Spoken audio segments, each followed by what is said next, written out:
So when I'm thinking about if I was in a John Doyle production of Company or any show for that matter, what would be my instrument? What would be the one that I'd be the most drawn to?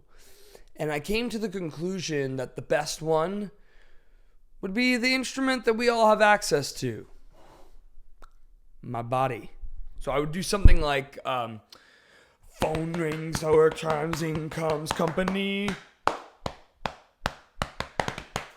That was pretty good, right? However, for Elizabeth Stanley, it was the tuba. The tuba. I like saying it better that way. The tuba. The tuba. The tuba. I thought about, maybe I was like, in thinking about this intro, I talk about my intros as if they're like art projects, as if they're like this thing like my Mona Lisa, because they're the one part of this podcast that's still mine. No, but it's still my show for now. We haven't been bought out yet, but so in thinking about that, I was like, oh, the tuba. I wish I could play the tuba. So I tried to come up with some way to like play the tuba. And then I realized I don't have a tuba. So out of the options. But Elizabeth Stanley did in the production of Company. And that's who we have on today. Elizabeth Stanley, not her tuba. Elizabeth Stanley's so wonderful. We were so lucky to get her on. She did a workshop with my girlfriend Kirsten. She did time stops with her, and so we got connected that way. And gosh, she is just so sweet. She's so smart. She's let's riff off some of her credits as I always do. Well, she was Tony nominated for Jagged Little Pill on Broadway, and she gets to talking what I find really interesting that I think many of you will find really interesting. I saw Jagged Little Pill prior to the pandemic, but she gets to talking about how the audiences shifted pre-pandemic versus post-pandemic, and I think that's a really interesting thing. She also, as I mentioned, made her Broadway debut in John Doyle's Company. That Company. Raul Esparza being alive Company. So that's incredible. We get to talking all about her audition for that and making her Broadway debut in that show, which is one of the greatest shows ever written. And she did Crybaby, the original cast of Crybaby, workshopped it, the whole nine. $1 Million Quartet, which if you're watching it, you've probably done it. Everyone, I think, has done $1 Million Quartet, it feels like. She was in that on Broadway, and most recently, she was in a production of Pal Joey at New York City Center, which is now being known as Chez Joey. We get to talking about doing that with Savion Glover and Tony Goldwyn, my goodness. And also her national tour credits, like Bridges of Madison County. She was Francesca in Bridges of Madison County on tour, in that first and only national tour. So that was really exciting. She's so unbelievably talented. If you watch any video of Elizabeth Stanley singing, it is like, you could faint. It's butter. And because butter makes you faint. And she has this beautiful, we talk about it, like this beautiful classic vocal training, as well as that Jagged Little Pill pop rock belt, that Alanis Morissette belt, baby. She's got that too, and she's just so powerful when it comes to that. And I had a blast getting the chance to chat with her. I think you'll have a blast getting the chance to watch this episode and see her in everything that she does next, because she's working on plenty of things. So let's do this thing. Today, I want to be like Elizabeth Stanley.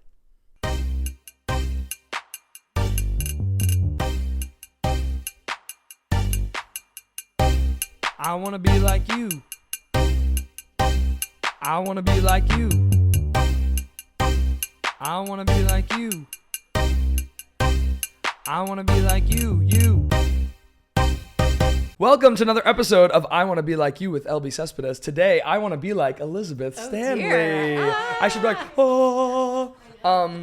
Thank you so much for doing this. Oh my God, thank you for having me. We feel so lucky to have you, and I've been a fan of yours, and I saw you in Jagged Little Pill, of course, and you were excellent. So it was so exciting when I saw that you and her were doing a workshop together, and then when she was like, oh, I'll message her to come on, I was like, so thank you. Oh, wow. So we start the podcast with the same question every time, and it is, who is your I Want to Be Like You when you were a kid? Oh God. so many people. I mean, this is not when I was like a kid, but once I was like, I want to do musicals, like Audra McDonald was just like my...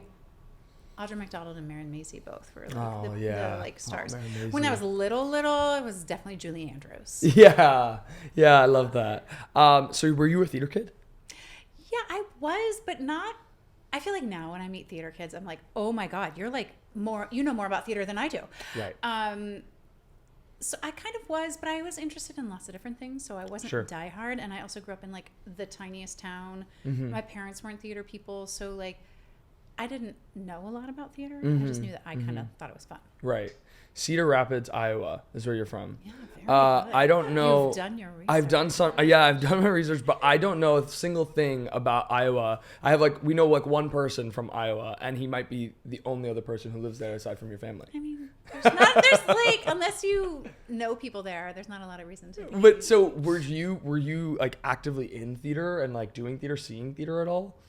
I was born in Cedar Rapids, Iowa, and then when my family was 5, I moved to Denison, Iowa, and then when I was 10, we moved to Camp Point, Illinois, which is a town of like 1,000 people. They're, the Midwest, small is all towns. the Midwest. Yeah.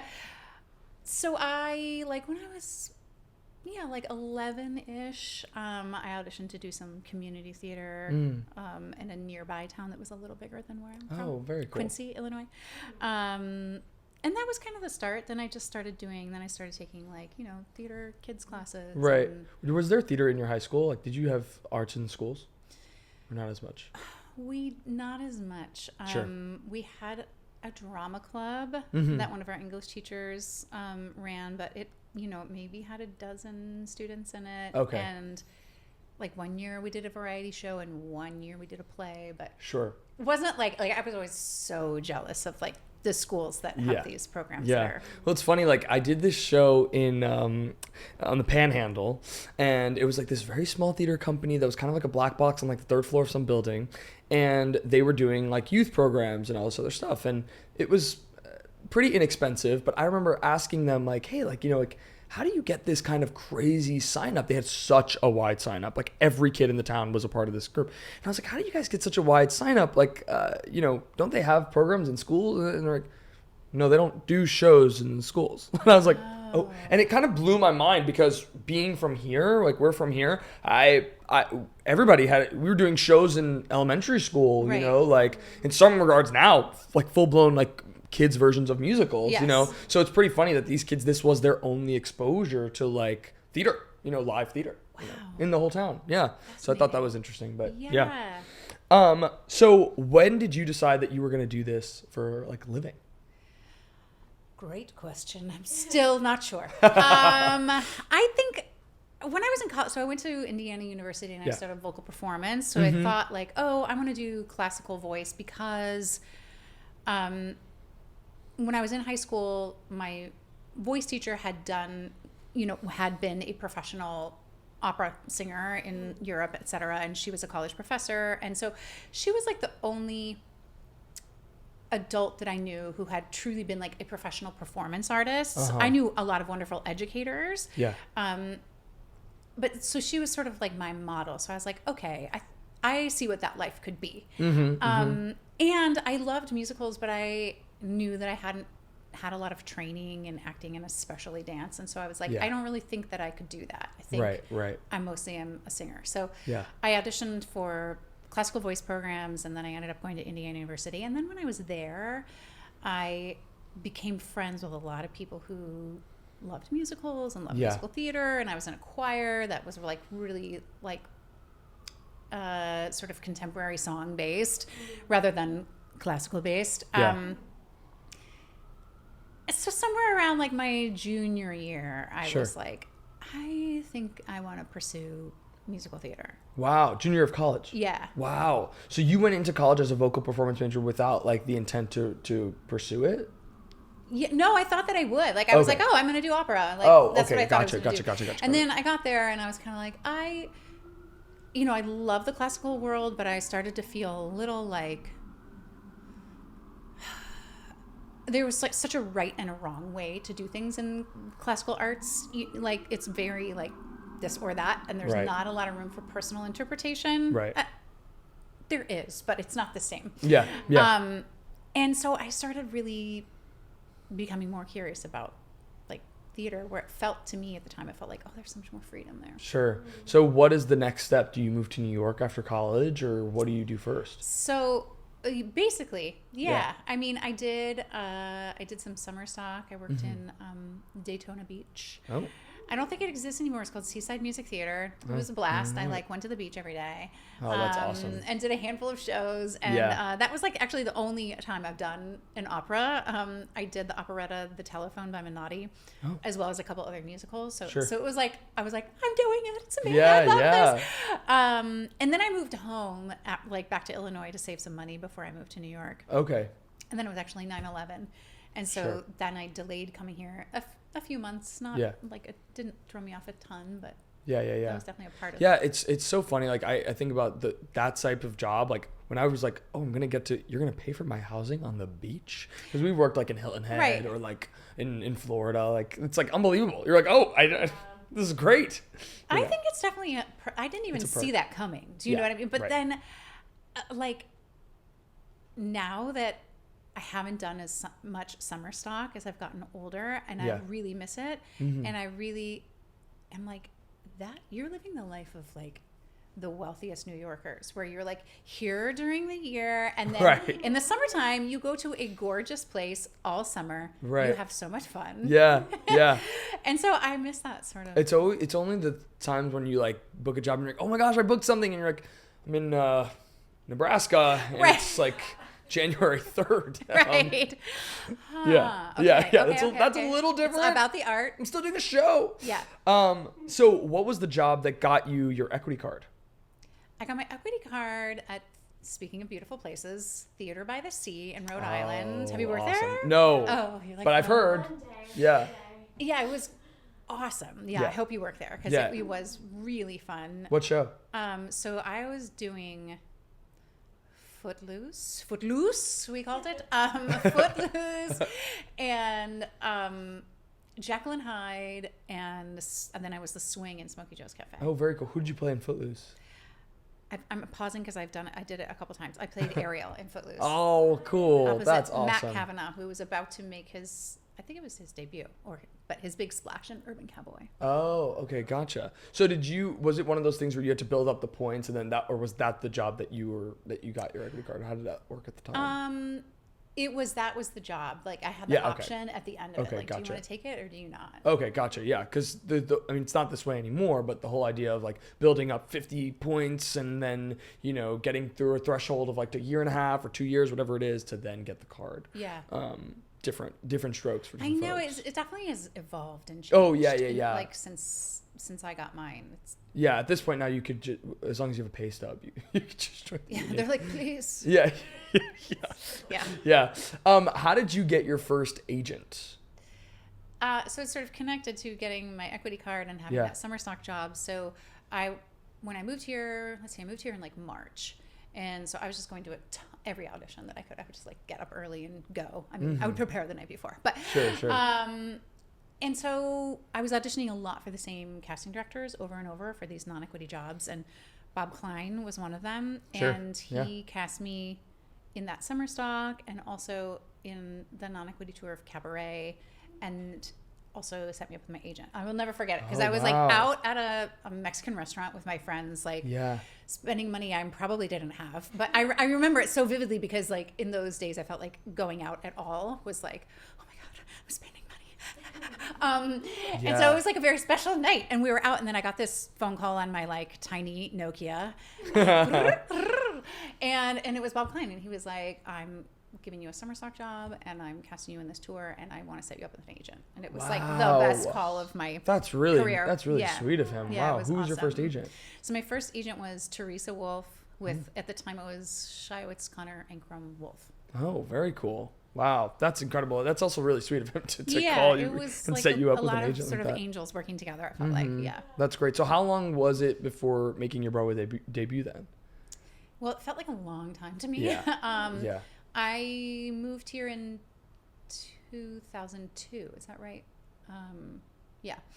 And then I didn't make my Broadway debut till 2006. Yeah. 4 years. That's not all that bad. No, I know. I mean, like now I look back, I'm like, what were you like? Oh. No, but it feels like a long time. You write, like, even like as I was writing this out and I was like, oh, 2006. And then I'm like, oh, shortly after 2010. You're like, well, actually, because right now, 2029 feels like so far away, you know? Yeah. So, yeah. And I think like at the time, like Hairspray was like a really big musical at the time. And so lots of people that were really young, you know, that looked like they were teenagers, but were my age, were getting cast right away when they moved here. So I think I felt kind right. Yeah. So your Broadway debut was one of the coolest, best Broadway debuts of all time. You were in Company, which is like the greatest show ever, with Raul Esparza and John Doyle, and you're playing April, which is also like one of the greatest parts ever. Like, what a blessing. Can you tell me how you booked that, your audition process for Company? Yeah, so it workshopped, whatever, did its out-of-town time at Cincinnati Playhouse in the Park. So first my audition was for that. And they just said, prepare this monologue. I think it was the Butterfly monologue. Okay, yeah. And bring in and sing any Sondheim song, and then play any Sondheim song on your instruments, like whatever you have, just bring them in. And I can't remember that, like, I think I just had one callback, but I don't remember, like, the difference between the two auditions. But I do remember in one of the auditions, John Doyle was like, just come over and sit next to me at the table and let's just talk.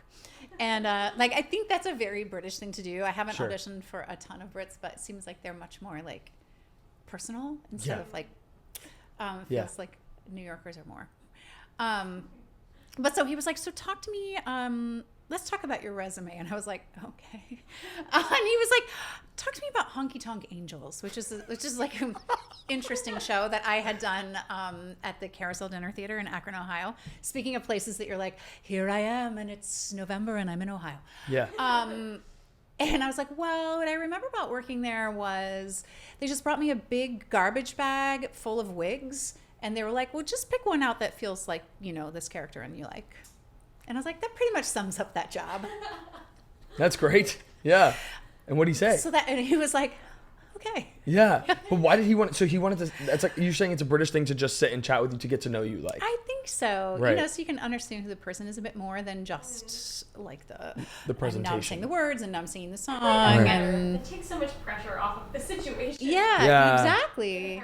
And also, it's good for them on their side to be able to vet that, make sure you're not a crazy person. I mean, like, there's always like this thing where I'm like, you know, but it's true, right? You book it from the audition, and there's a presentational quality to the audition and the callback and the nerves thing and whatever. Yeah. But like letting your guard down, you go like, who is this person really? Right. You get to know them more through a rehearsal process in theory, but I guess this is a better way of vetting people from beforehand. My mom, I remember, was so confused too when I told her that I didn't put references down on my resume. Oh, right. She was like, how do they know? Like, how are they going to vet you in any sort of Right. way? Like, Right. if you're going on tour, they don't know who you are. Yeah, not necessarily. Like, I don't know. Yeah.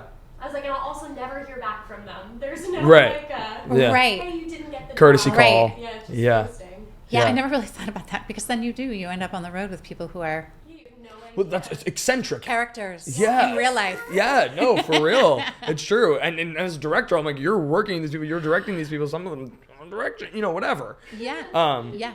What I was going to ask, what was your Sondheim song of choice that you sang? That's what I was like. I have no idea what I sang. I have no idea.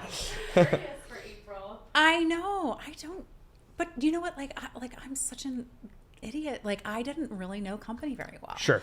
Like, it was one of those where I like had the original cast album, but you know how like original cast albums from like the 70s and 80s, like they have a sound. It's not necessarily like grainy. Pleasant to listen to. Yeah, I mean, no offense. They're iconic. They're amazing. That's exactly what they're iconic for, that grainy quality. Yeah, but like, and it's like, especially like a Sondheim show, it's like almost always more about the acting than it is about the vocals, which is what makes them so awesome. Yeah. But so sometimes when you're just listening, or at least to my sort of like music school ear at the time, I was like, I don't know, this show's interesting. Like, I was so naive. Yeah. Well, it's also hard if you don't know like the bigger picture. It's hard to get, because the songs aren't necessarily a narrative throughout. Right. So it's harder to get like a full bigger picture of what the show is. That show, especially in particular. So there was. So what instrument did you walk in playing? So I played the piano, which was the only instrument that I really had like studied privately when I was Right. growing up and felt like decent at. Professional, yeah. And then I also played the oboe, which I had played in high school, but like I never studied privately. Like I'm not a great oboe player, Sure. to be clear. And then I was like, I also play the tuba. I don't have one, so I guess you'll just have to take my word for Yeah, it. trust me. Yeah. But did they ask for a specific piece, or were you just meant to bring in whatever? No, I remember being like, what do they mean? Like, am I supposed to Yeah. play like an instrumental part in Yeah. something? Were you accompanying yourself, Yeah, or- like, yeah. and they were like, no, just play. Like, you could just play like the melody line of something. I have no idea what I played. Like, Oh my gosh. Okay, so you book it. Your Broadway debut. This is huge. Tell me about the process, the rehearsal process, and what you're learning about, and also what you're learning about the tuba. The tuba for April, I think, It's hysterical. the best choice in the world. Yeah. So good. yeah, that was sort of a happy accident. So we went to Cincinnati and we had like 2 rehearsal rooms. Oh, and right. then You said this was the out of town. Yeah, and so in one room it would be band practice, and so like wow. everyone would be rehearsing with the music director like all the songs. Yeah. And you know, it was very bonding because none of us, maybe with the exception of like 1 or 2 people, were people who would get hired to be instrumentalists. Right. So everyone was feeling, I think, like equally exposed. Sure. Yeah, so that was it. I feel like we bonded together so quickly because of Yeah. that. And then in the other room, it would be John and Raul, and then one, like whatever, you know, that show is like Bobby and a character, or Bobby and a Right, couple. right. So it would be, they started at the beginning, so it'd be Bobby and then like whoever. Yeah. And then that would be the morning session. And then we would have lunch, and then we would come back, and then the afternoon we would start at the top of the show, and we would put together everything that we knew so far. So, and that was like right away. So I remember like people, you know, and he wanted you to like move around. He'd be like, what if you come over here and whatever. So people were like kicking their music score because they didn't have it memorized, like around. And you know, it was, Wow. it was definitely Was it already like, did he already know what instruments each character was going to play?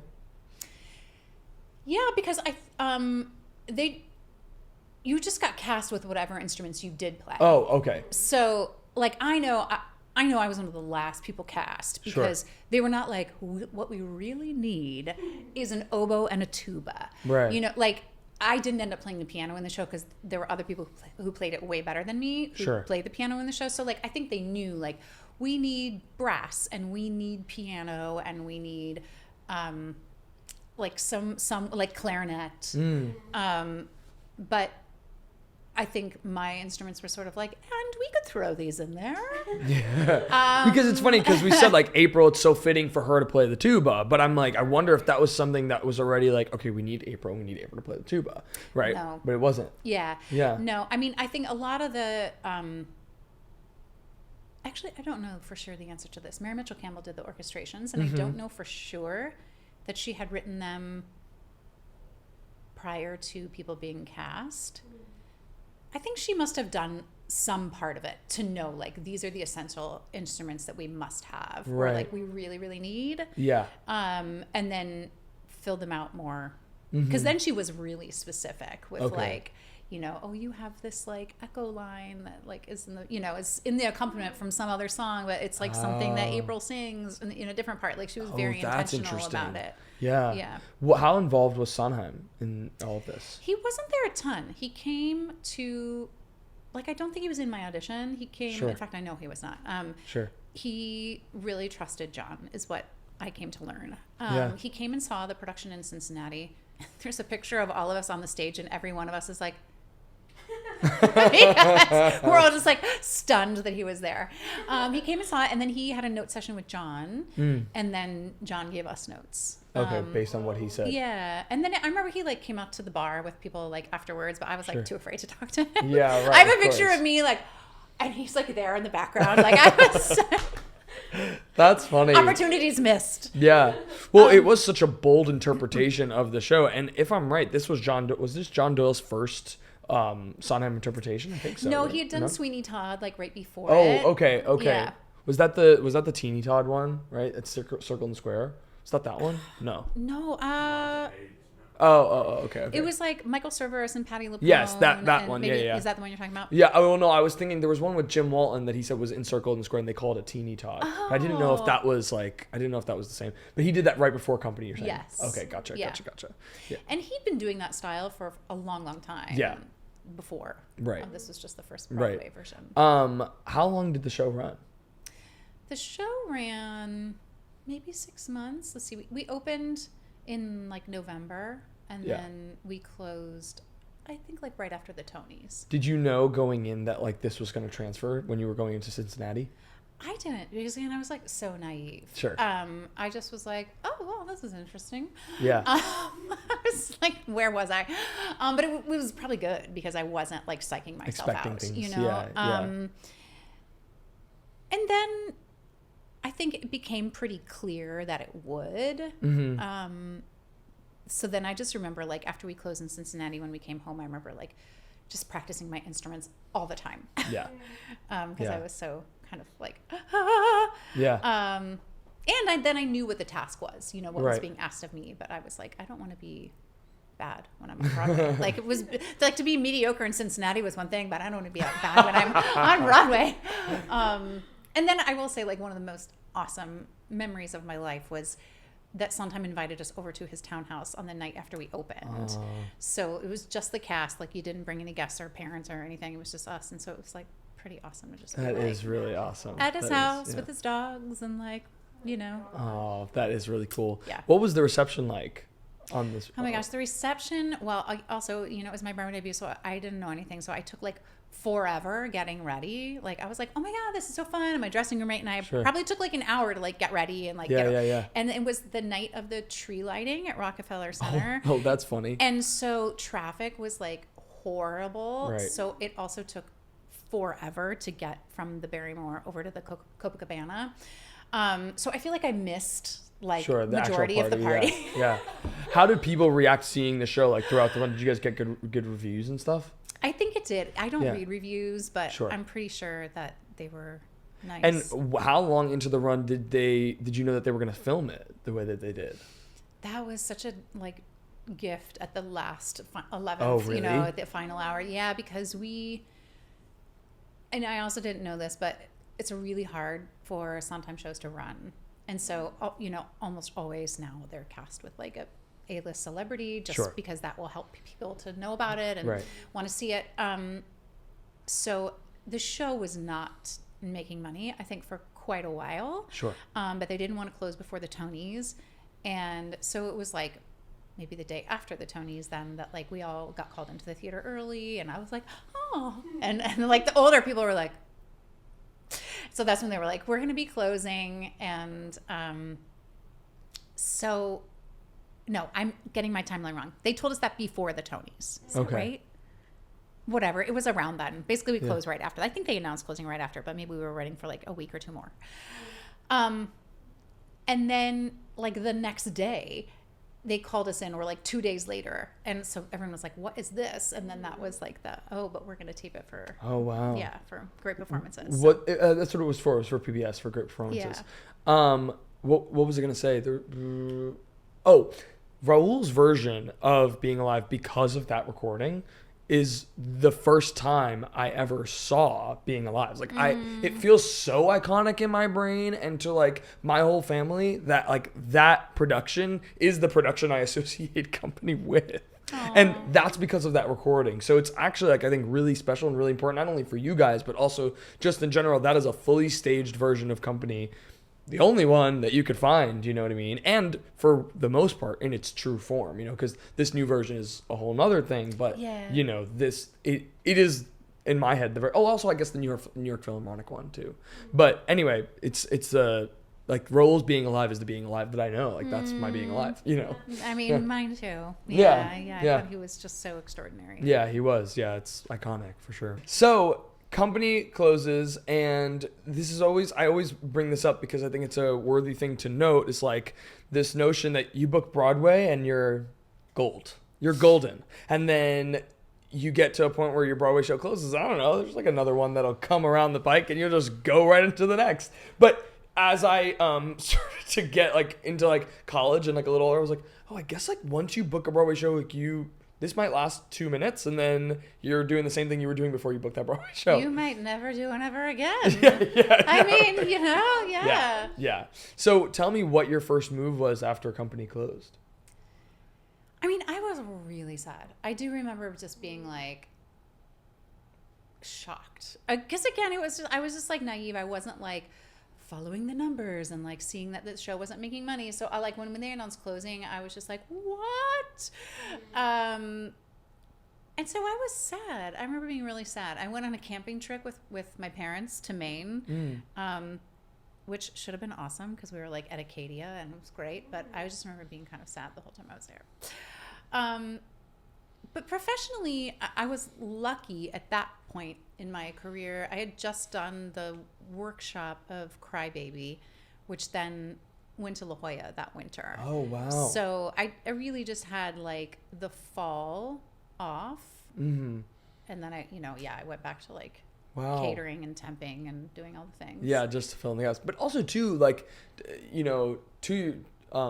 in your defense, like the show ran a significant amount of time, so it's not like one of those where like it opens in March and it was gone by May, and so that you were in it for a long time, so you wouldn't think that it would close the way that it did, you know? Yeah, it didn't feel, because I've done other things that close unexpectedly, and I don't feel like cheated of that experience. You know what I mean? Like I feel like we ran a long time. We had full houses. Like people loved it. Yeah. At least that's what they told me. Yeah. So and people still do. People look back on it very fondly. And I think just based on this most recent company that came in, like I remember being in the audience and people just feeling so ecstatic to see this show. Yeah. You know, and the book and the like every iconic line would get like double the applause. You know what I mean? Just because it's company, just because people love it and know it, and it's also brilliant, you know. So so it's just a beloved show as well. Yeah. You know? So how did Crybaby come your way? I auditioned for that while I was doing company. Had a few callbacks. Sure. Including a dance call, which was terrifying. But I guess not damning, so I made it through. Yeah, and then we did a workshop of it at 890 Broadway downtown, and then it transferred to La Jolla, which I think was kind of probably the plan when we did the workshop. Right. And Hairspray was still running, so it was definitely trying to like ride on the heels of that. Yeah. And then we did it. Let's see, we did it like it was like Christmas time in La Jolla, and then it opened on Broadway, I think, like in March. So we kind of like just had the holidays off, and then we went right into rehearsals again when we came back. This is naive of me, right? This is my lack of knowledge about it. Was Crybaby like a really famous movie? No, I don't. Okay. I don't think so. Yeah, it's cult. Like if you're a John Waters fan, then you know it. Had you seen it before? I'd never seen it before. Okay, gotcha. And it's. I mean, like this show, it's interesting. Like Crybaby is a show that like didn't run super long, and I do feel kind of cheated because like I actually think it was quite good. Yeah. I think it was flawed for sure. But I think like, I've seen things worse that ran a lot longer. Yeah. I think one of the things that was hard about it was that like John Waters is really edgy and gritty and culty, and that's what makes him special. Mm-hmm. And that's what makes him unique. And I think they had done such a interesting, great job of making Hairspray sort of this family commercial success, which like the movie of Hairspray would probably not be something you show like to your young kids. That they really wanted to do that with Crybaby as well. Sure. And I think like then it just kind of made it a really average feeling. Whereas if they had let it be kind of gritty and naughty, I think it would have been even better. Right. Who directed it? Mark Brokaw directed it. Gotcha.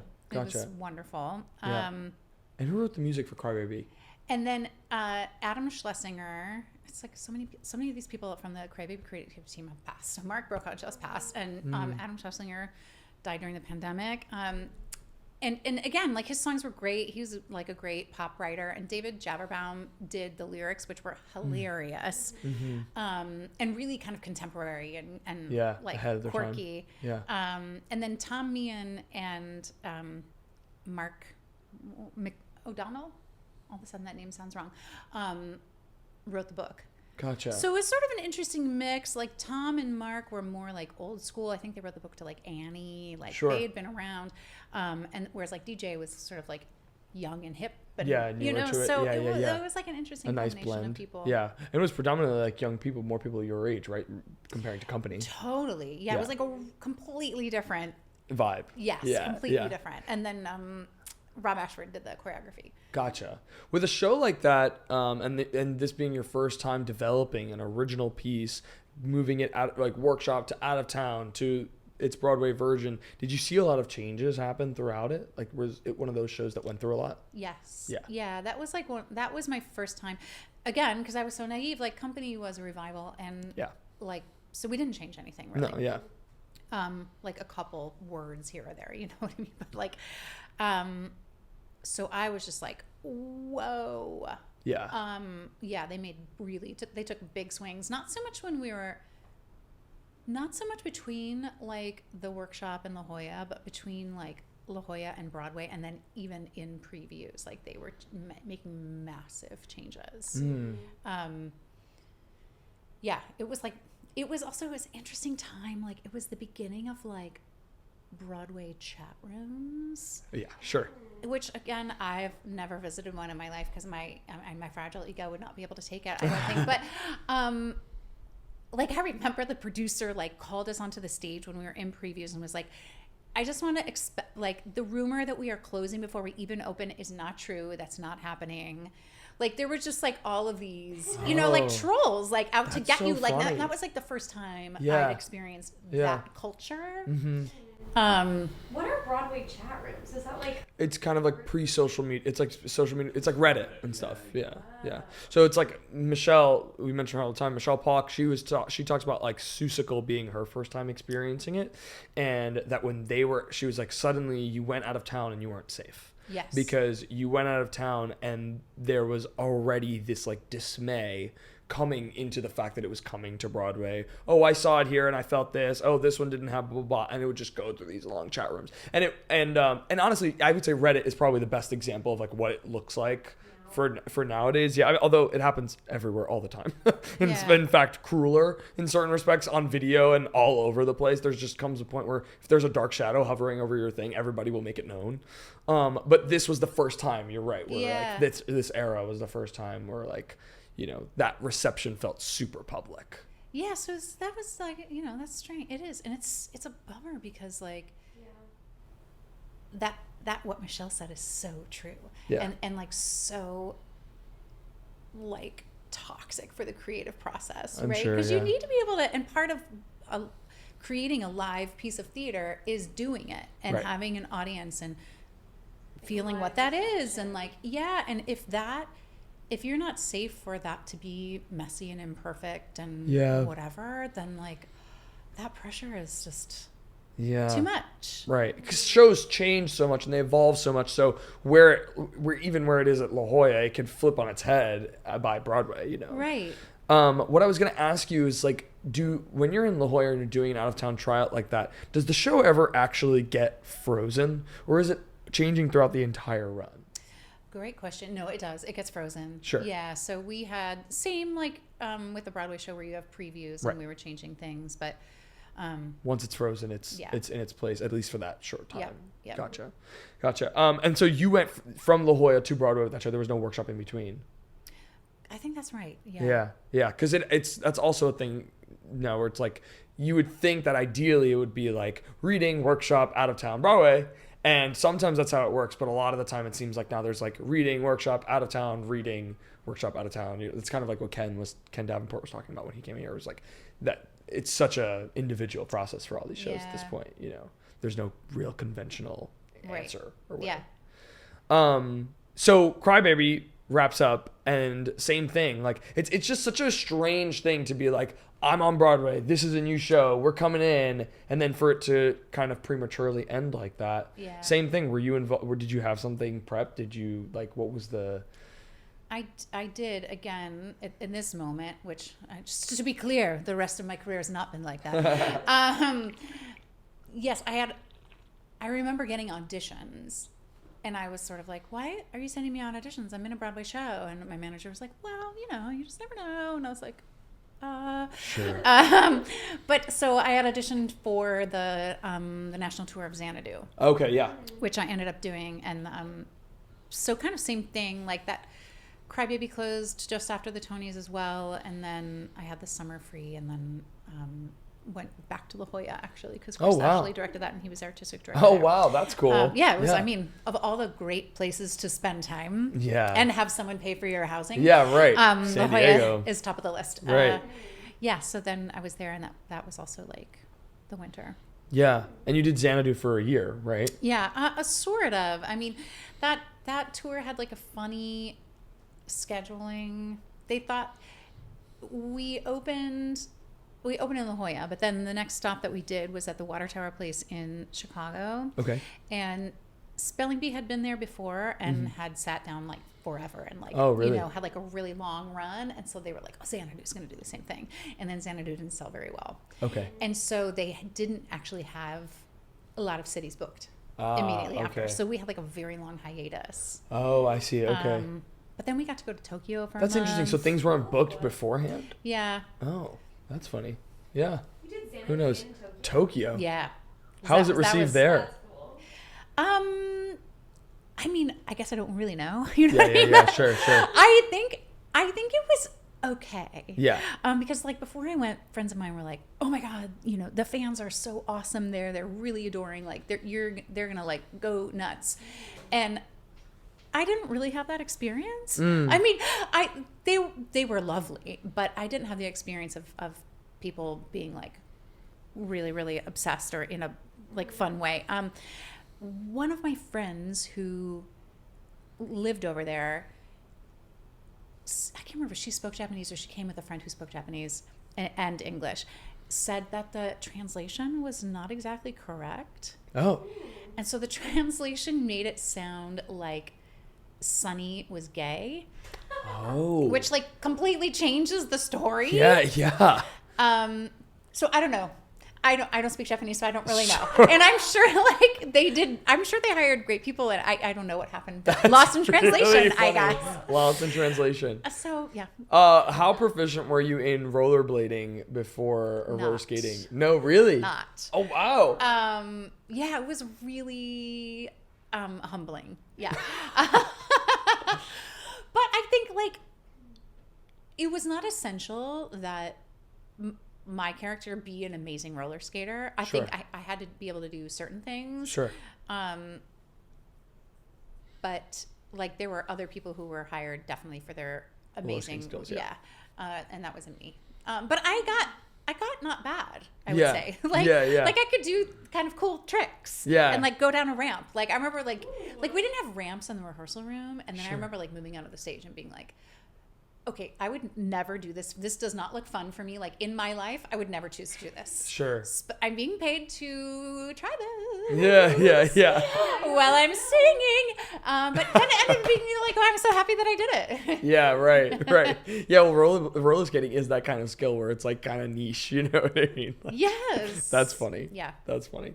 A great skill now that you have for the next show that needs roller skating. Yeah. Although maybe those days are gone. I don't know. Who knows? $1 Million Quartet. That show now is like everybody's been a part of it in some capacity. I know. Everyone's done $1 Million Quartet. Did it feel like you were a part of something that was like that was kind of like huge in that way? I mean, you're like Elvis and Johnny Cash and all these like really famous people. Was there like this I don't know, like was there a lot of buzz behind that show? I don't think there was a lot of buzz, to be honest. I feel like it was, sort of one of many jukebox musicals that were really? starting to become, not necessarily of that season, but it was Okay. really like they were really starting to become more popular. and more common. Oh. And so I feel like critically, I think people were like, like, Sure. and so it was like, it's interesting. I feel like it's a show where theater friends of mine didn't necessarily come and see it. And a lot of people that I run into would be like, oh, I didn't even know there was like a girl in that show. Like, so I kind of felt like scenery in a way. Sure. But people that were not theater people in my life were like, oh my God, you're doing the show that I heard about and I want to see it. So it was really interesting, just like it hit a sort of different audience than my normal friend group. So in that way, it did feel like, people were really excited about it. Yeah. But you know, it was interesting, like the show had been in Chicago for a very long time. And so it was sort of like bittersweet. Like they brought the guys from Chicago, but they didn't bring like the two musicians that are on stage, and they didn't bring the woman. Oh, wow. So like it was always this kind of funny thing because like they all had this family history of like doing it for a long time, and then they were awesome to me, but I always felt kind of bad for like the actress who had done it in Chicago, because sort of like, not transferring with it. It's funny. I for some reason I feel like I thought that the Jukebox Musical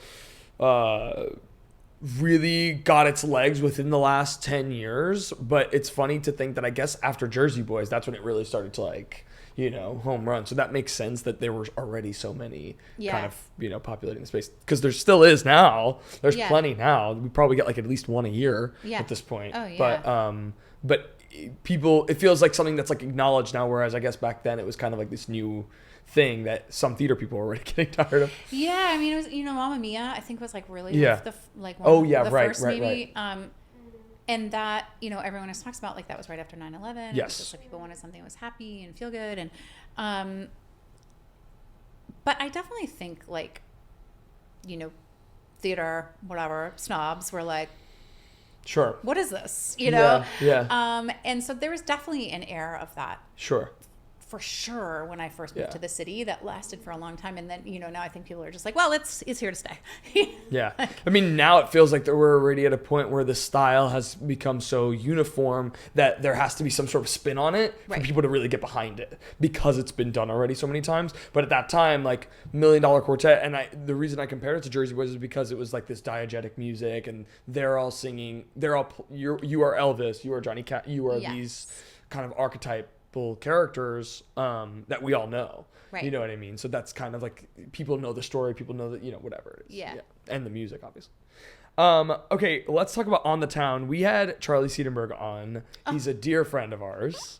And Charlie was talking about On the Town, and how at the time It's a Bird, It's a Plane, It's Superman was at City Center, and that Josh Bergas and John Randall were working on that, and they were then going to go do On the Town. It was like really buzzy because they did that at City Center, the Superman, and a lot of his big marketing thing was like, his big press thing was like, if you like that, you got to come see On the Town, and that's why everyone flocked to On the Town. And then all the good reviews, like Ben Brantley and the Wall Street Journal, came on the same night, he said, and just adored it. And so at that point, it was like, without a doubt, this is going to transfer. This is like the next big thing. Oh, wow. You know, how did it come to you? I didn't even know that. Yeah.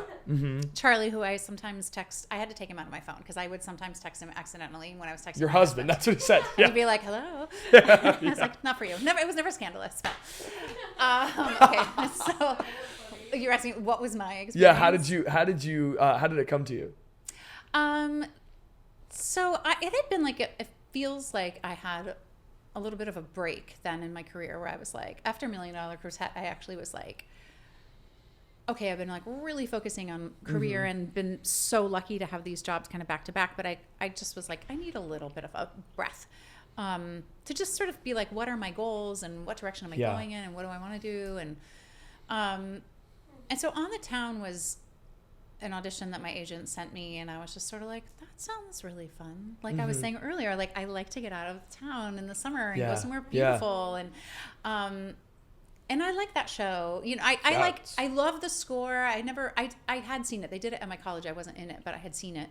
And it was fine. Do you know what I mean? Like I was just sort of like, oh, it's like one of those old timey shows. Sure. Yeah, but so I went and I think I did the scene probably that leads into Carried Away. And then that was that. I think I probably had a callback. I don't honestly remember, but the stakes weren't that high because it was like a summer stock show, you know, which Right. I mean, you always want the job. And that there you're wasn't auditioning for, necessarily an intention to transfer, right? That wasn't you going into it. That wasn't the case. Yeah, no, not at all. Yeah. Because both John and Josh had worked at Barrington before, so it wasn't like, oh, this is like, there just wasn't anything out of the ordinary about it, Right. to me. Yeah. Now, as I have exposed before, I was also very naive about many things, but I think in this case, I was pretty like, okay. Sure. And it was just fun. We just had a blast, like rehearsing Yeah. it. John was so awesome at just encouraging us to be ridiculous and silly and have fun. And Yeah. so for me, the key to unlocking Claire was like when I realized like Betty Comden and Adolph Green had written these roles for themselves when they were super young. I was like, oh, okay, so just act like an idiot. Like, got it. Because on the page, sometimes the lines were funny. Or like hard. They just weren't easy for me anyway to be like, what is the comedy here? Yeah. And then, yeah, like there was like this buzz, I guess, after the reviews, but I was sort of like, really? Like there's a buzz about things all the time that never happen. Yeah. And I was like, I remember canoeing with J. Armstrong Johnson and being like, what do you think? I was like, this is not going in. Like, no way. Like I wasn't pessimistic, but I just was like, I don't think so. Yeah. So I was like really shocked actually when it happened. Yeah. Wow. And it was shortly after, right? Yeah, I think that's right.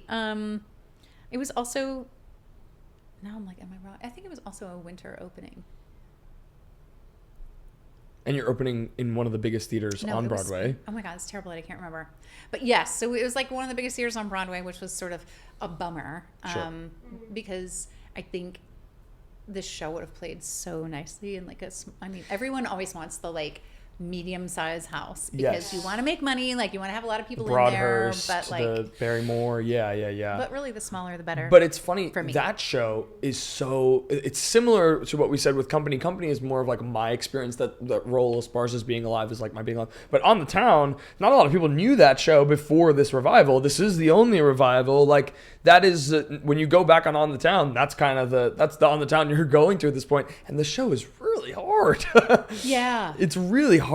Musically, it's a really hard show. Yeah. Obviously, choreography, it's a really difficult show. You know, like but yeah, it's I think about like Carried Away is one of my favorite songs in that score. Oh my God, I love you for loving that. I do. I love that song. I love that song. And also, tell me about the voice in that because you're doing kind of a different thing. This is like golden agey and it's very different. What are you thinking about in terms of vocal sensibility that's different than like $1 Million Quartet or Crybaby? I mean, that was fun for me because I was sort of get back to my sort of classical training, which really felt like it fit that character too because she's so sort of buttoned up. Yeah. And you know, Bernstein is also just awesome and sweeping. The music is really extraordinary. So that was really fun to like dig into that. Yeah. And like you said, funny too. Yeah. Just, I mean, I think it's like, I feel like it's the character that's probably closest to me of all the characters I've played. Wait, how so? Just, I mean, like the zaniness. Like, I think like sometimes I can be sort of, that's like sort of my comedy sometimes. Sure. I just remember like my college friends coming and sitting very close. Like there's this part of Carried Away where I was like eating popcorn and just like throwing it all over my face. And I just remember I almost broke because I could hear the laughter of my friends like so much in that moment. And I was like, they're laughing because I'm being me. Yeah. Let's talk a little bit about Bridges of Madison County because talk about soprano, talk about a hard show. Tell me about how that came to you. Well, you saw it on Broadway, I imagine, right? Yeah. Did. And did you see yourself in it? I don't know. No, actually, I don't think that I did. I remember I went to the closing performance, which was so awesome and charged. It's funny you asked me that. I don't think that I was actually really thinking of myself in that. I think I was just like, what is this show that feels like people either love or hate, you know, like as people do with everything. Sure. Yeah, sure. Yeah, it was funny. I never really thought of the question, so no. Yeah.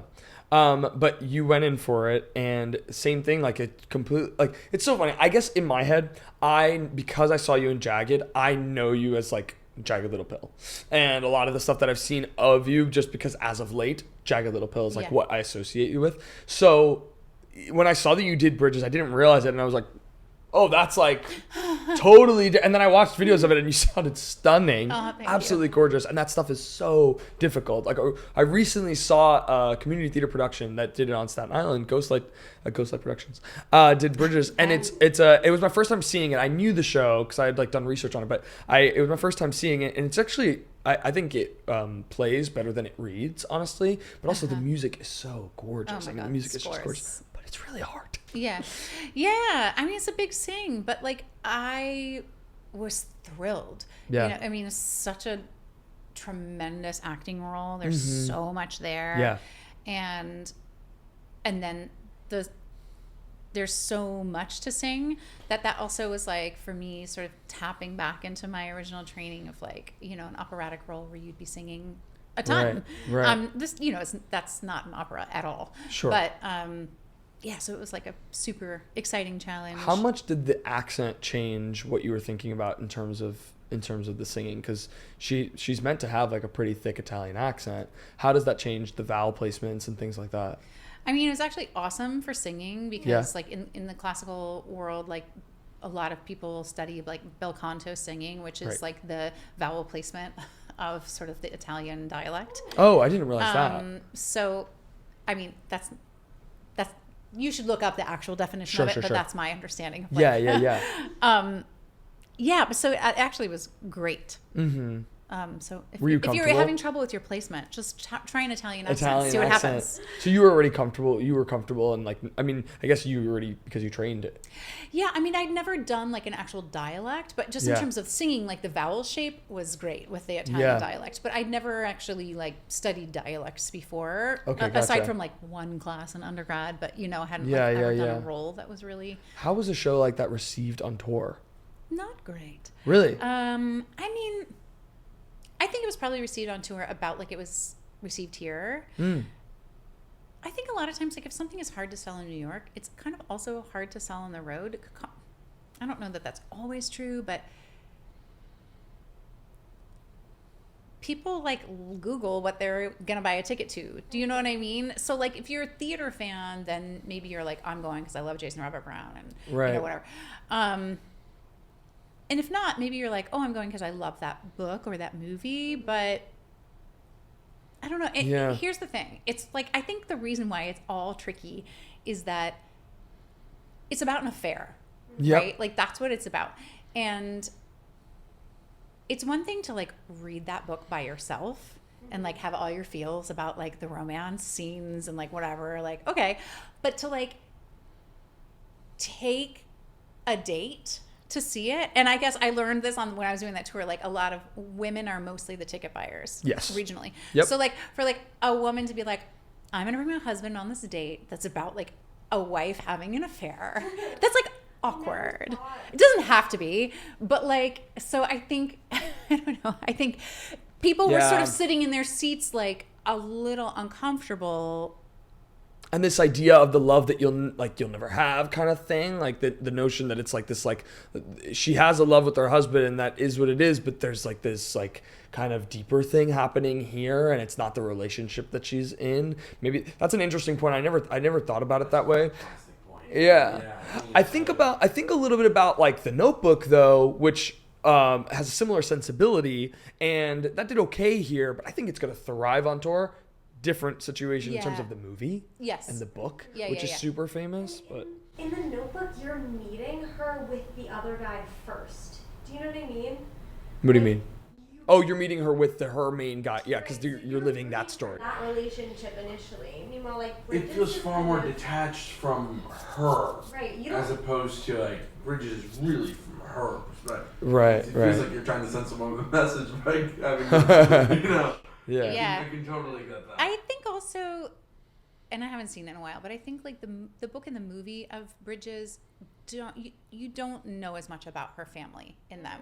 It's more just about the two of them. Gotcha.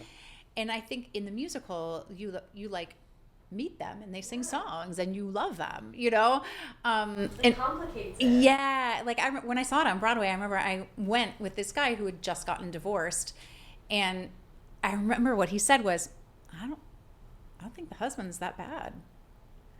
And so, you know, like I was like, of course, because the husband isn't bad. It's not like he's abusive or mean or, you know, It's not about that. So exactly. But so it's like, not everyone wants to look at their lives with that I'll tell you what though, lens, is like, you know?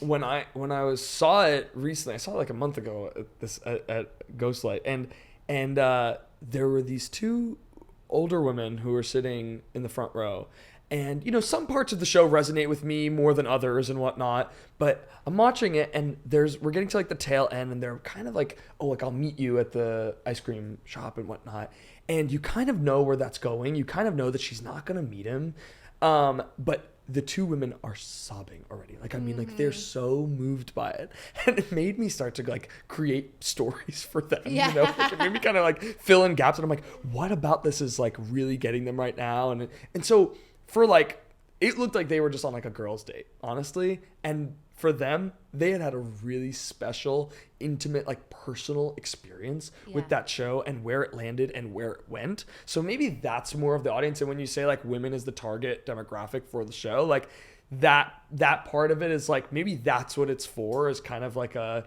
you know, I don't know. To vocally engage, like to be like really out there with your reactions and stuff about something that feels kind of taboo, like publicly. Yeah. What you're saying about watching it in your bedroom. That is such a good like, point. reading a book Yeah, you're so right. It's so different than like Yeah. publicly having a reaction of support to something that you're like. Like clapping. Yeah. Do you know, like, because I think, I don't know, but I think like even watching it in the movie, like in the movie theater, is still, you're like removed. Do you know what I mean? It's like on a screen. Yeah. And it's, I don't know, there's something about seeing like real people. Yeah. Like, It also singing in bed together that you're like, oh. Oh, yeah. It's true.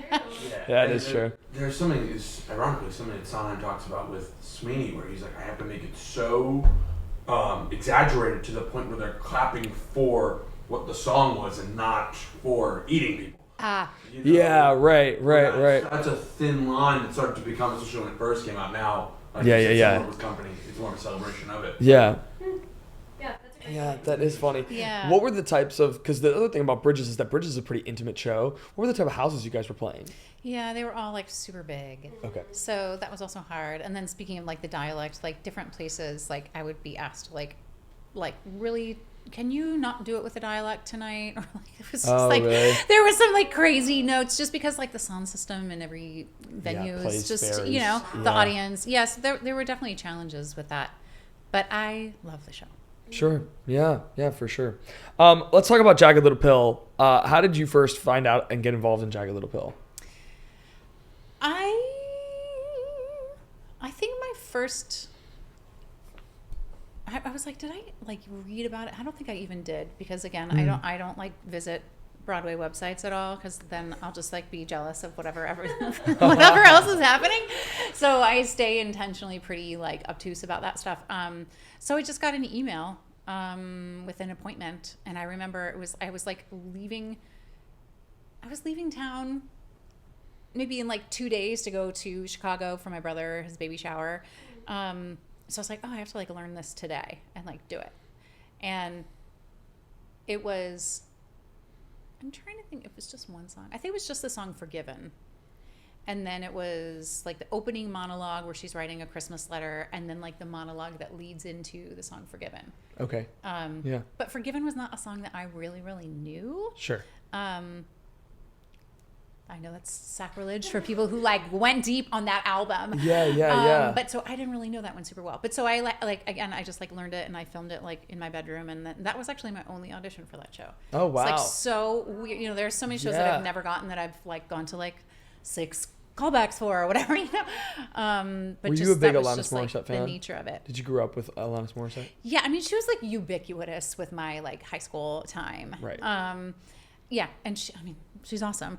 I was a little like, she's so mainstream. Like I was like trying to be into like Tori Amos and Ani DeFranco. Like I was more like doing a deep dive on them. Yeah.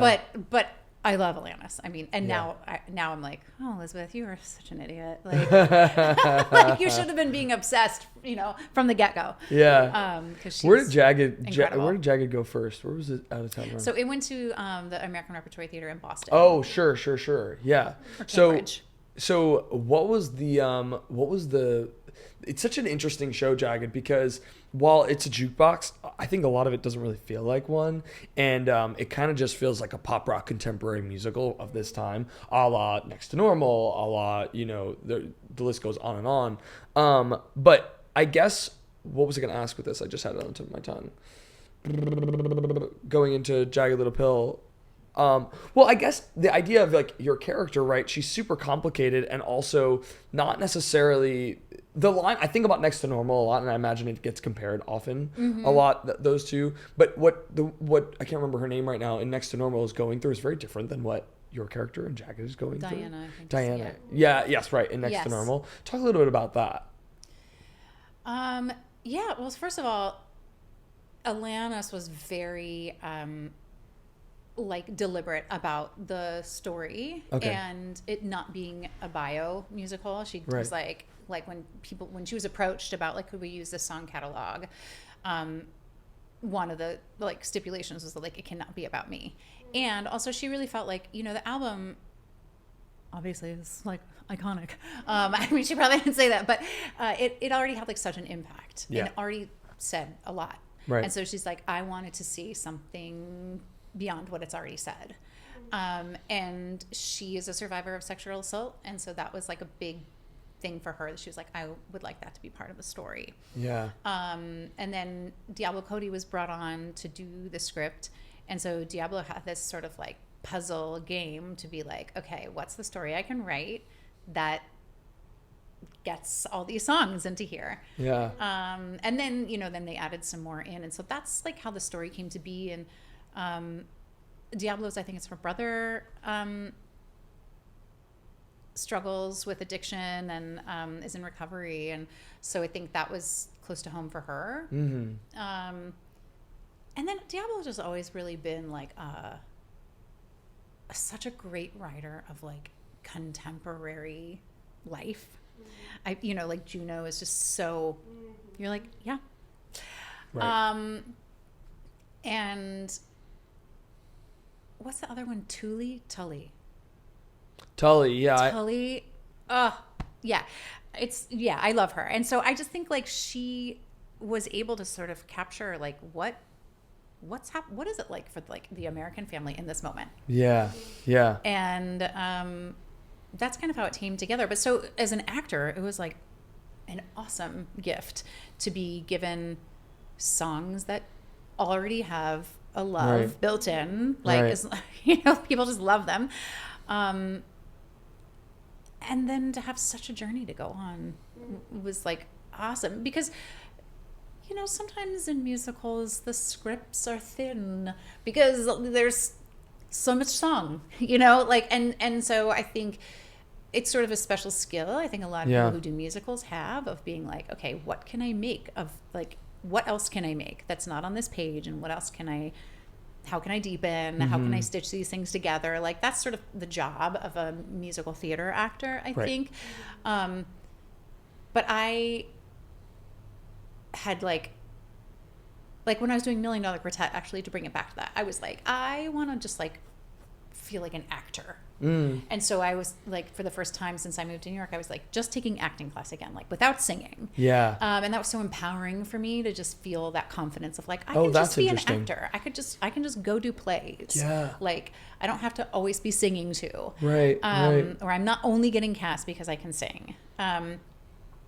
And so I think for me, it felt like, oh wow, like all these things that I've been sort of working on. And did you find that often where like, because you do a lot of musicals and because your voice is such an asset that you particularly when it comes to getting in the room for plays and things like that, is that something that is still a like kind of like a barrier? Like, you know how like it used to be the TV film thing where like, well, they're film actors, they're TV actors. Now that's obviously totally blurred. That line is blurred.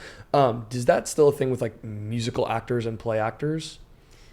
Or rather really just people from going from musicals to plays? I think so. Yeah. I mean, I think so. Yeah. I don't know that that's true for everyone, but it's hard for me to say because I'm like, well, maybe it's just based on your resume. You know, like I don't have a resume stacked with Broadway plays, so there are other people that do that you're probably going to think of before me for things. But yeah, I mean, I notice the place I notice it the most is that it's always like makes the playing field smaller for things on camera for me. That's where I notice it most because like I feel like when I submit self-tapes for on camera stuff, like there's so many qualified people. There's so many qualified people for every musical job I audition for, but especially when you don't have to sing, then it's like, I don't know, way more people that could be possible to consider for that job. So if it's something that like the person has to be musical, I find like I've had a little bit more like traction there of like, oh, you're pinned for this or you're, whatever. So it's working in your favor, you're saying? Yeah, because it just narrows the playing field. It's not like, oh, I'm better or whatever, the people aren't as good or something, but it's just like there are a few people who can act and sing. Yeah. But you're saying it works in your favor, like for musicals, not for on screen? No, for on camera stuff. Like if I'm going in for something on camera and the character is supposed to like be musical. Oh, I see. If the character is singing on camera. Yes. Okay, I gotcha. Because it's funny because oftentimes when I do on camera auditions, or I have a lot of friends who don't sing, who do, and I'm kind of like, and this is I mean this in no other way than just comparing it to musicals where I'm like, this is kind of easy. But I just mean in the sense that like, I'm not having to warm up my voice beforehand or my body necessarily. If I'm going in and this is just taping, right? I'm talking about like just taping. I'm not talking like the 12-hour days on set and all this other stuff. I just mean like for taping, it's so much less prep work. Yeah. If I'm taping a new musical job like we were just talking about, like I'm dedicating a minimum of like 3 to 4 hours to all of that prep work, and that's a minimum because I'm learning the song, I'm warming up my voice, I'm making sure that it still sounds good, I'm making sure I don't do too many takes, I'm learning the song without going all the way, all these things. Whereas if I'm doing sides, kind of doing them the way I would do them if I just walked in the room and did them and prepping some, but it's funny because you're so right. I would think that a musical, if I saw somebody did musicals, I'd be like, oh, they could totally, but it's funny that isn't necessarily the case. Yeah. And especially for plays too. Like I would be like, oh, like, and also this notion, we talked about it with like, remember Jeremy Jordan went in to do like American Son, and that was like they were like, oh, I want to hear Jeremy Jordan sing. And I was like, yeah, sure. Well, you could go and hear him sing many a time, but a great feature for Jeremy Jordan or Jessie Mueller when she did The Minutes, or you know what I mean? Like they were great in those shows, but it's kind of like because you know them for their voice and we love their voices so much, you just kind of long for it, even though they're, if you didn't know that they were a musical actor, wouldn't be. You wouldn't be thinking, like, oh, I wish they could just sing. Right. Yeah, right. Exactly. They wouldn't be. Exactly. Let's and also I want to say with Jagged, right? It's like you had this long journey because you went through the pandemic and then came back with it after the pandemic, and you had a baby. How did that change your perspective on, I mean, really the career as a whole, but especially in that show playing a mom, and you're also really physical in that show. Like I remember that. What's that number? The couch number, like where you? Oh my gosh, you were doing a whole lot. Yeah. So talk to me about how your perspective changed after the pandemic and having a kid. I mean, it's interesting. I feel like I have more of a perspective on it now that I have some space from it. Because I think like when we reopened, it was after the pandemic, but I was still really in it. And the world changed, right? Like it changed. Like everyone feels that. Like there's a before and an after of that time. And so I think when we were still kind of living in it, it just still kind of felt like, whoa, so I think now if I would go back and do it, I would feel like really different. Oh, really? But in that moment, I think, I still everyone was still sort of like living with the trauma of the pandemic for whatever that was for each one of us. And I had just become a mom, but like, I would never have like wanted to go back to work so soon after having a baby. And I didn't. That's part of why like Heidi opened it first, and like we shared it, and so that was amazing. But I wanted to with this because it was like my other baby, and I wanted to like finish this part of the journey, right? But it was pretty wild. I mean, it was because like, you know, all of the testing, like we were still having to like I remember like taking my baby like just in the carrier like into the testing place, and like I had no other options. And like I couldn't bring her backstage. Like now I feel so jealous when I see people are like in rehearsal with their kid or like having them in their dressing room, and I was like, I just wanted that so badly, and just wasn't possible in that time. And it was just hard. It was hard. It was I've never had such a journey with the show, because like when it started, it was so awesome. It was so great. It was so magical, and audiences like loved it in a way that I have never experienced. And because they love Alanis, like that music is like personal for people already, like takes them to a place. Yeah. And then to have the show also be a story that takes you to a place. Like people were in a place. And then I think people still loved it post-pandemic, but it also was just like, it was the beginning of the way I think people also feel now of like, life is a lot, and I'm not sure if I want to watch something that's a lot. Sure.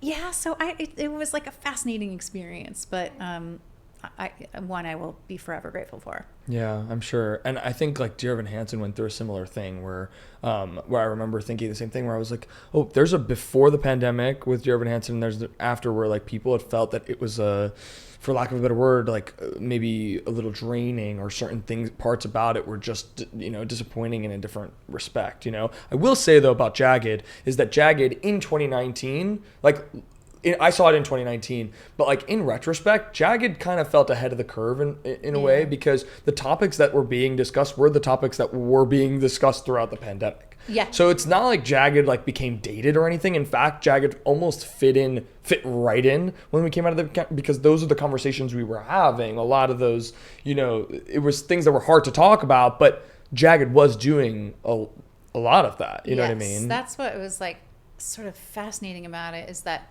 definitely in the original rehearsal process, like the original lab we did, those were like the first conversations I was having about trans characters, about gender journey, about, and even like addiction, like opioid addiction, like, you know, again, all of these things existed, and lots of people were already talking about them, but not to the extent that like, I feel like they're sort of in the lexicon. Well, when we were in college, that was a thing that was being discussed all the time, but it hadn't broken through past like our generational base. Yes. And then now we're living in a time where in the last 3 years, 2 people who are non-binary have won Tonys. You know what I mean?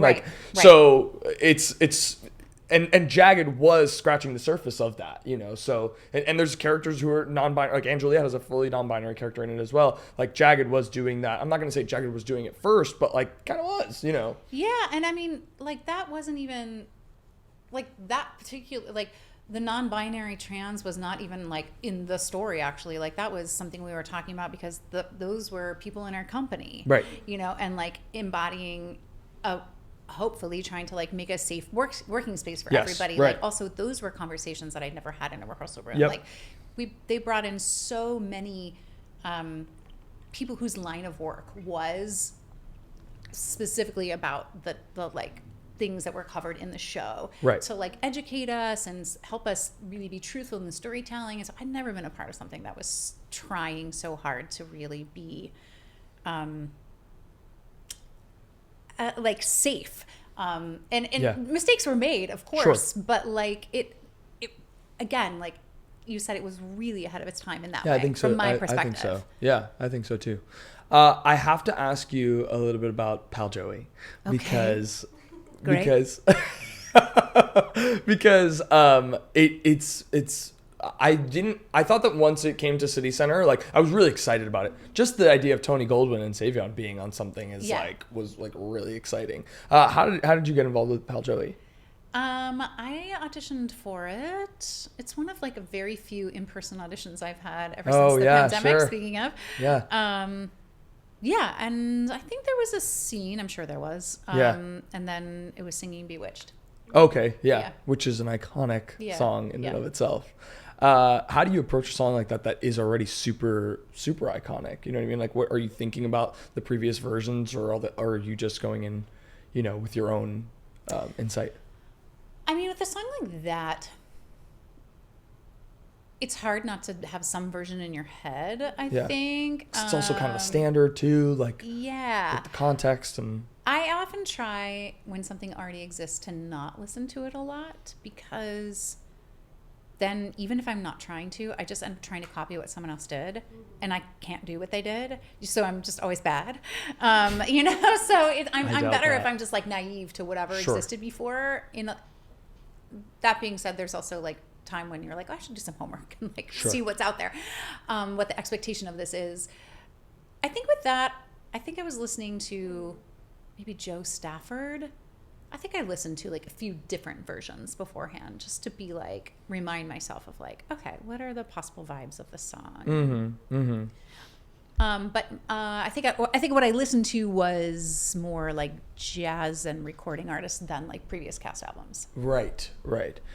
This version, was it always going in with the idea of throwing a spin on it, like with the City Center production? Was that the first iteration of it, first of all, the City Center production? And we did a workshop before the that? City Center one. Okay. Yeah. So was the intent always like this, even more jazzy spin on it, and all of the things that are, evolving about this production now? It's obviously Chez Joey, but even before that, like the because it's orchestrations are different, right? Mm-hmm. And the vibe in and of itself is different. It's telling a story from a different lens now. Mm-hmm. Was that always the intent? I think so. I mean, I think it's continued to evolve in that way. Richard Ravenese wrote the book, the new book, and he's like, I went to the original source material and was like, what can I keep from this, and what maybe needs adjusting and what still works, and then his partner is a black man and was like, it might be interesting if Joey is black. Like, what does that do for your story in terms of like making it the stakes higher? And so I think like that was the genesis of that choice. And because the original Pal Joey is sort of like, oh wow, he's like such a ladies' man, isn't that? Whoa, he's like sleeping with more than one lady and they're different ages. Like that sort of feels like, okay, right. That's not that like exciting for us anymore. I think. So I think they felt like it gave Joey a lot higher stakes, because he's also sort of an anti-hero. So it's a really tricky character to write. Like, what if he is a jazz musician who is trying to like make it, but because of race, he's like getting a lot of extra doors slammed in his face. And like, so that creates another obstacle for him. Right. And then I think like, with Savion, like, then he sort of took that and was like, right, and if that's going to be who this character is, then I want these songs to be unique and like not something that like every person is used to hearing, and not done in the way that maybe every recording of them has ever been. And and Savion like works on like another plane. Like, he's beyond. I love him. Like, being in a room with him is just like, whoa, what is happening? So I have been in for Pal Joey a handful of times with Savion dance calls and whatnot, and there's something about him that is so brilliant. And also, like, you're constantly trying to like get into his brain, but you're never going to quite be able to. You're only going to understand to the capacity that you can. There's this interesting thing that he said about Pal Joey, and I was wondering if you could speak to this, like the notion that the people in the what's the club? What's the name of the club? I'm blanking right now. Oh, Lucille's. Lucille's. Yeah. The people in the club and everybody inhabiting that space is, and for the most part, people in this show, people of this time, are kind of setting the standard. They're setting the precedent for what we know to be modern day dance, what we know to be, modern day jazz, or a lot of that music in general. They weren't thinking, a lot of what he was saying is like, they weren't thinking, oh, how can I sing like a jazz artist? They were just singing. So I was wondering if you could speak to that, especially with a song like Bewitched. Yeah, I mean, I that's why I love sharing creative space with Savion. I mean, I'm not going to be his muse. Like, I'm not a dancer first. Sure. But just hearing his thought, it's really like free, stripped down at the core of what it is to be a creative person and a creative artist is like, how do you get your brain out of the way and just go from like the soul experience to the expression, and whether that's your body or your voice or all of it together or whatever, and like, what is the purest way I can express that? Yeah. And so I think that was like really freeing. I mean, even when we did it at City Center, we did another lab a few months ago, and yeah, that was like even more deconstructed, I think. Like, yeah, I mean, it feels a little scary, I think, sometimes with songs that you're like, but people are definitely going to be expecting this way. Yeah. But my feeling about revivals is like, there are two kinds, right? Like, there's the kind that's just like, this is a piece of nostalgia that we're like trying to replicate what is done before for your like feel good memories, or to like educate and be like, this is the genesis of this piece. And then there's like, hey, we actually think that this is a story that's still important to tell, or we think that these songs are so good that they deserve a modern interpretation. And I personally think that is much more thrilling. Yeah, it can be. And I'll tell you what, we when I went into the dance call, there was a full 6-piece orchestra in this dance call. It was unreal.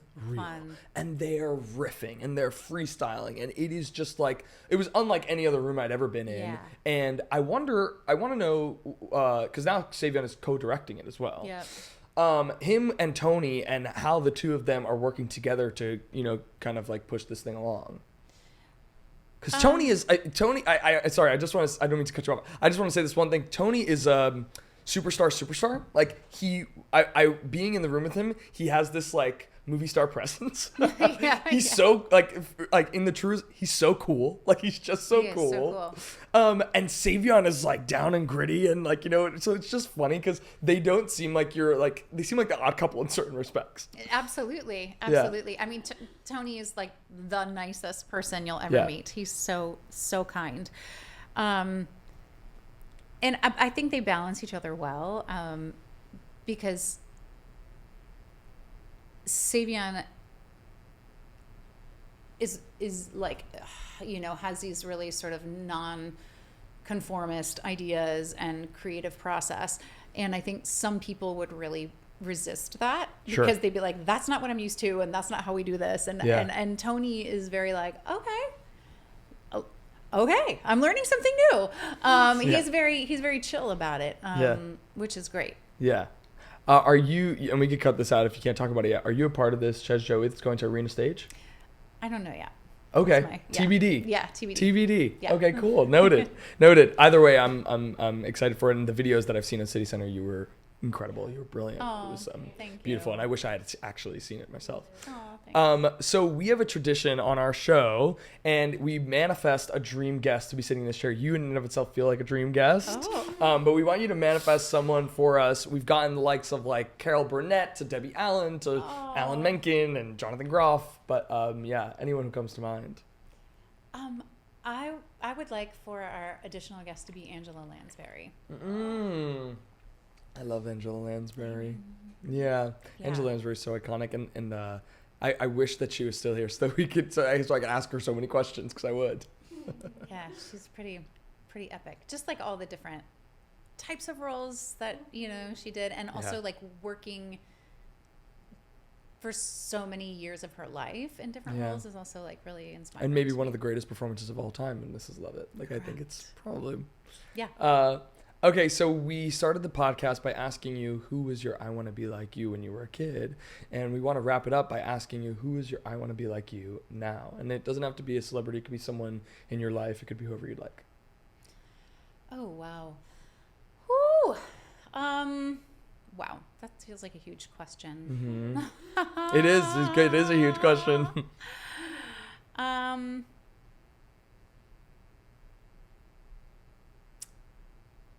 mean, there's so many different levels to that. This is the reason I'm pausing.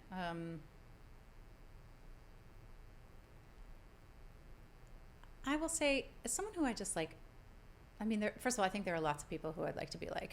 That's also why it's hard. Yeah. But in our industry, and she's a friend of mine, but I just like also admire her so much, is Celia Keenan-Bolger. I just think, like, she's an extraordinary artist, but she's also just like, she's that human in the room that everyone wants to be friends with. And she always makes you feel like she's actually interested and is listening. Yeah. And I'm inspired by the work that she does in the world, in addition to her artistry. Yeah. And the parent that she is, and the partner it seems like she is. I mean, obviously I don't know her intimate family life, but yeah, I think that's like pretty awesome. Yeah, I love her. And didn't she just got like that Tony Award for her activism? Yeah, so cool. I love that. Thank you so much for doing this. Thanks for joining me. I want to be like Elizabeth Stanley. Thank you. I Want to Be Like You with Elbi Cespedes is produced by Elbi and Christian Cespedes. Special thanks to Angelina Cespedes, Kirsten Blue Kaiser, Vincenzo Salvatore Cakes, and of course, Elizabeth Stanley.